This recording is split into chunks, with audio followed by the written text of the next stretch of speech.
یا اللہ اس مبارک دن کا صدقے ہم سب کے صغیرہ کبیرہ گناہ معاف فرما آماد آمین ثم آمین یا رب العالمین۔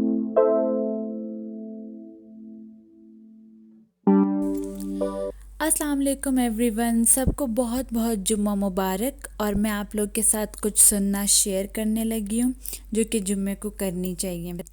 سب سے پہلے سورہ کہف کی ریسیٹیشن کرنی چاہیے۔ اس کی حدیث آتی ہے کہ those who recite Surah Al-Kahf on the day of Jummah have the light that shine from him from one Friday to another Friday. Recitation لازمی نہیں ہے کہ فرائیڈے کو کی جائے، اسلامک کیلنڈر کے حساب سے عصر کے بعد دن چینج ہو جاتا ہے، تو آپ لوگ تھرسڈے کو بھی اس کی ریسیٹیشن کر سکتے ہو، عصر کی نماز کے بعد یا مغرب کی نماز کے بعد یا عشاء کی نماز کے بعد۔ اگر ایسا آپ نہ کر سکو تو پھر آپ جمعے کو عصر سے پہلے سورہ کہف ریسیٹیشن کر لینی چاہیے۔ دوسرا جو ہے بہت امپورٹنٹ وہ ہے کہ ٹیک اے بات یعنی غسل آپ لوگ کو لے لینا چاہیے۔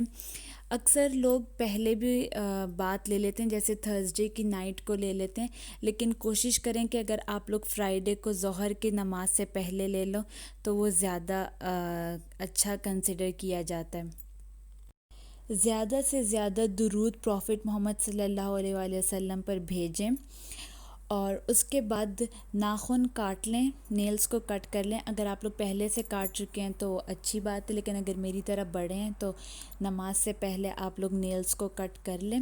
نیلز کا سٹارٹ آپ لوگوں نے کیسے لینا ہے کہ آپ لوگوں نے رائٹ ہینڈ کی شہادت کی انگلی سے شروع کرنا ہے، اینٹی کلاک وائز چلنا ہے، پھر لیفٹ ہینڈ کی جب ساری انگلیاں کمپلیٹ ہو جائے تو آخر میں آپ لوگوں نے دونوں ہینڈز کے انگوٹھوں کے پھر نیلز کٹ کر لینے ہیں۔ یہ ایک پورا سائیکل ہے نیلز کے لیے جو کہ سنت کے حساب سے بتایا گیا ہے، تو کوشش کریں کہ اسی کو فالو کر لیں۔ اگر کبھی بھول جائیں تو کوئی بات نہیں، بھول چوک ہو جاتی ہے۔ پھر اس کے بعد مسواک کا یوز کریں اپنے دانتوں کو صاف کرنے کے لیے۔ اکثر لوگ برش یوز کرتے ہیں، تو اگر آپ لوگ برش یوز کرتے ہو تو برش یوز کر لو، لیکن کوشش کریں کہ مسواک کو اپنی لائف میں شامل کر لو۔ اگر نہیں آپ کو پسند تو پھر کم از کم جو برش آپ لوگ کرتے ہو اس سے تو آپ لوگ اپنے ٹیتھ کلین کرنے کی کوشش کر لو۔ پھر اس کے بعد بہت اچھے سے پیارے سے پریزنٹیبل، اگر نئے کپڑے ہیں تو نئے پہن لیں، اگر نئے نہیں ہیں تو بہت اچھے سے جو کپڑے ہیں تو وہ آپ لوگ جمعے کے دن اسپیشلی نکال کے پہنا کریں غسل کر کے۔ تھینک